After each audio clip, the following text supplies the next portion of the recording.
Messi cutting onto his left. Messi!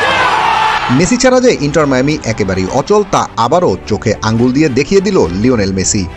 আবারও খাদের কিনারা থেকে দলকে উদ্ধার করলেন LM10, কিন্তু শেষ পর্যন্ত মেসির এসব চেষ্টায় জল ঢেলে দিল মায়ামি।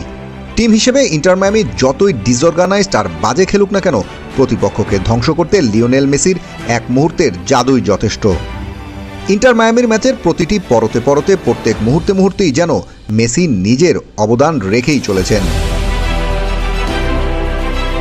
MLS লিগে ফিলাডেলফিয়া ইউনিয়নের বিপক্ষে ম্যাচের শুরুতেই পিছিয়ে পড়ে ব্যাকফুটে চলে যায় ইন্টার মায়ামি, তবে সেই চাপ কাটাতে বেশি সময় নেয়নি লিওনেল মেসি। মেসির সেই master class pre assisted Daniel প্রিন্টারের গোলে ইন্টার মায়ামি সমতায় ফেরে, আর তার কিছুক্ষণ পরেই মেসির নিজের নজর করা কার্ভিং গোলে ইন্টার মায়ামি ফার্স্ট হাফে দুর্দান্ত কামব্যাক করে। মায়ামির প্রথম গোলটি আসে ড্যানিয়েল প্রিন্টারের পায়ে লুইস সুয়ারেজের অ্যাসিস্ট থেকে, কিন্তু আসল আর্কিটেক্ট ছিলেন কিন্তু ওই লিওনেল মেসি। মিডফিল্ডের পকেট অফ স্পেসে বল রিসিভ করে বডি অ্যাক্সেলারেশনে ফিলাডেলফিয়ার প্রেস লাইন বাইপাস করেন মেসি। এতে প্রতিপক্ষের ডিফেন্ডাররা পজিশন ছাড়তে বাধ্য হলে ব্যাক লাইনে বড় গ্যাপ তৈরি হয়। মেসি দুজন ডিফেন্ডারকে টেনে এনে হাফ স্পেস দিয়ে সুয়ারেজকে লাইন ব্রেকিং থ্রু পাস বাড়ান। সুয়ারেজ বক্সে বল পেয়ে ফার্স্ট টাচেই প্রিন্টারের উদ্দেশ্যে বলটি হেডে বাড়িয়ে দেন, আর প্রিন্টার সহজেই অন টার্গেটে ফিনিশ করে। তবে মেসির এই ভিশন আর স্পেস অ্যাওয়ারনেস ছিল ওই গোলের সবচেয়ে গুরুত্বপূর্ণ অংশ।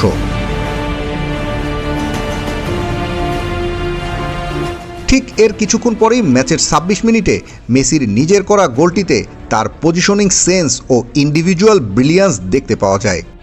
সতীর্থের বাড়িয়ে দেয়া বল মেসি বক্সে রিসিভ করার পর এই দৃশ্যে দেখা যায় ফিলাডেলফিয়ার 1, 2, 3, 4 ও 5 জন ডিফেন্ডার তাকে ঘিরে ধরে ব্লক করার চেষ্টা করছিল।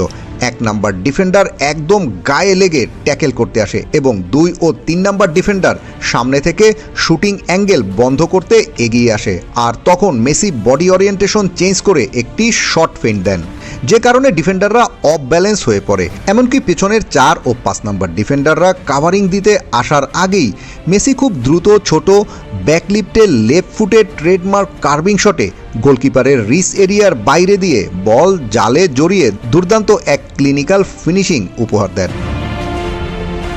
মেসির এই অবিশ্বাস্য চেষ্টায় দলকে কামব্যাক করার পরেও শেষ রক্ষা হয়নি ইন্টার মায়ামির।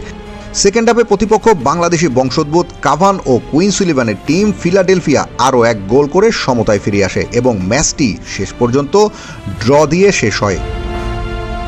এই ম্যাচে কিন্তু গোল আর প্রি অ্যাসিস্ট ছাড়াও পুরো ম্যাচে মেসির প্লেমেকিং ও টেম্পো কন্ট্রোল দেখার মতো ছিল।